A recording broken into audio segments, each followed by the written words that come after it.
Hey besties, let's get ready for a date night look using all MOIRA Cosmetics products. So I'm going to be taking the new MOIRA Cosmetics Celestial Series palette, and today's palette I'm going to be using the Endless Moonlight palette. And let me just show you the packaging because girl, it is gorgeous.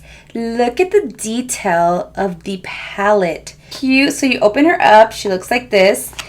But do you guys see this? Like, how cute is that, you guys? All right, besties, so we're going to be creating a date night look using this gorgeous palette. And let me just say, the shadows blended out so nice. I was super impressed by everything. I tried out so many of their products and you already know what I'm going to say. Yes, I'm obsessed, okay?